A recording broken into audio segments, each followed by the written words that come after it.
तर तिकडे नवी मुंबईत महायुतीत मिठाचा खडा पडलाय। महायुतीने डावलल्यास राष्ट्रवादी स्वबळावर लढणार असल्याचं चित्र सध्या त्या ठिकाणी निर्माण झालंय। जिल्हाध्यक्ष नामदेव भगत यांनी हे वक्तव्य केलेलं आहे।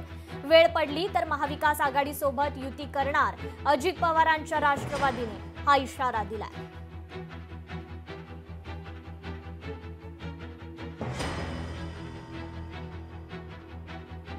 या संदर्भात जिल्हाध्यक्ष नामदेव भगत यांच्याशी बातचीत केली आमच्या लोकशाहीच्या प्रतिनिधी आकांक्षा देशमुख यांनी।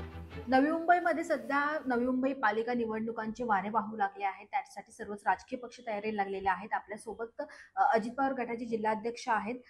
सर, लोकशाहीमध्ये स्वागत आहे। पहिला प्रश्न थेट असेल माझा की युती होणार की नाही का स्वबळाचा नारा असणार आहे? युती होणार की नाही याचं उत्तर इथले स्थानिक आमदार किंवा स्थानिक नगरसेवक किंवा माझ्यासारखा कार्यकर्ता देऊ शकत नाही।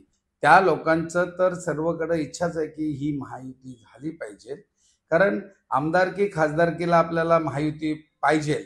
मग नगरसेवकांची वेळ येते किंवा कार्यकर्त्यांची वेळ येते, त्यावेळेला महायुती का नको? थोड्या वेळासाठी आपण राग रुसवे फुगवे सगळे बाजूला केले पाहिजे ना। महायुती करणं गरजेचं आहे। आमची फार अपेक्षा नाही की आम्हाला एवढ्या सीट पाहिजे। त्या दोन्ही मोठे पक्ष सध्या तरी आहेत आणि मग त्यांना वाटणी करून आमच्या पक्षाला जे आमची ताकद आहे त्या पद्धतीने आम्हाला सीट वाटप करावं, कारण आमच्यामुळे महायुती तुटू नये याची खबरदारी निश्चितपणे मी घेईन। नक्कीच, त्यामुळे आगामी पालिका निवडणुकांच्या तोंडावर नवी मुंबईमध्ये युती होण्याची शक्यता आता व्यक्त होत आहे। व्हिडिओ जर्नलिस्ट सुमित सह मी आकांक्षा देशमुख, लोकशाही मराठी, नवी मुंबई।